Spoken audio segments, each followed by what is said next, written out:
Hello gamers, and welcome back to another episode of Vidja Game Hunting. This week I'm happy and excited to share with you a really cool uncommon handheld that I picked up off of Craigslist. Now unbelievably, I found something on Craigslist that wasn't a complete joke or overpriced. I found a Neo Geo Pocket Color handheld.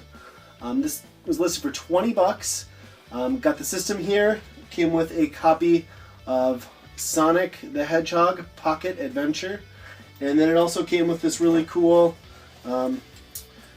officially licensed, it looks like, carrying case for the system. And if you're wondering what the Neo Geo is, we got a little video here. Neo Geo Pocket Color with 16-bit power, linked to the Sega Dreamcast, revolving joystick, 146 color display. 6 cool styles. The graphics will blow you away. Neo Geo Pocket, way ahead of the game. So yeah, this thing was released in '99, was out for about a year in the US, discontinued in 2000 in the US, and that was because SNK was having financial problems, and they just simply, the company who bought them out wasn't interested in supporting the gaming side outside of or at least in the North America region. So the system retailed for about 70 bucks. Now when you think about this, Nintendo had completely dominated the market for a very long time at this point, so the Game Boy was really the only thing out there. And this was a 16-bit system, and it was pretty damn impressive. It's got the signature, of course, I don't know if you're picking that up, clicky joystick from SNK. And then the other really cool thing is, when you think about the game that I got with it, Sonic the Hedgehog Pocket Adventure, Sega at the time was still a hardware manufacturer. This was unheard of for a Sonic game to come out on a non-Sega system. I mean, that just didn't happen. So it's really cool, and it's funny that the SNK, which received very little support, there aren't a whole lot of games for the Neo Geo Pocket Color. There was not a lot of third-party support for this, but the one they did get was Sega, who, you know, notoriously kind of with the Dreamcast as well suffered from lack of third-party support.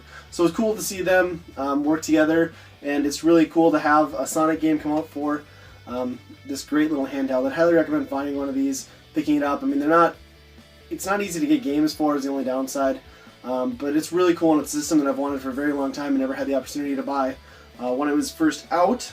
But moving on from there, super excited on that one. Just some random video game related stuff, not games necessarily.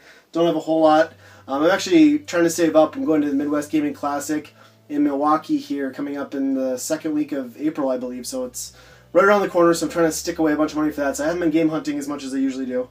But I found these at Target. They're really cool. The World of Nintendo figures. I got Link. This is the new series too. And then I got Ganondorf, also from the Wind Waker. Very cool little figures. They're, you know, $3 when you compare that to what an amiibo costs. It's definitely worth picking those up.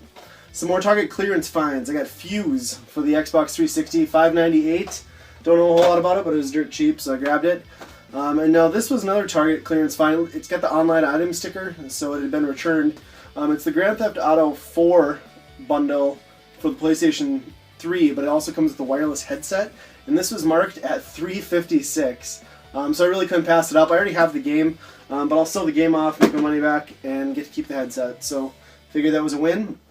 And then last one for this video, I got the Intellivision Flashback. Now this thing is really cool. It's got 60 Intellivision games built on here. Pretty authentic feel as far as the controller and stuff goes.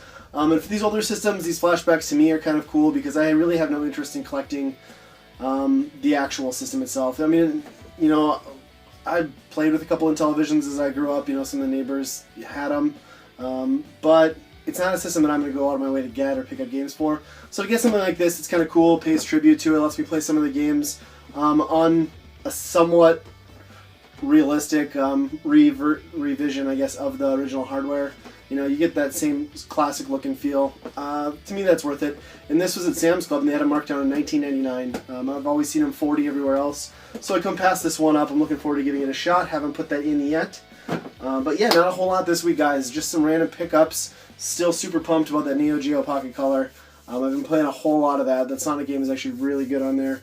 It's a great little handheld. If you can find one, check them out. Thanks for watching, guys. Talk to you next time.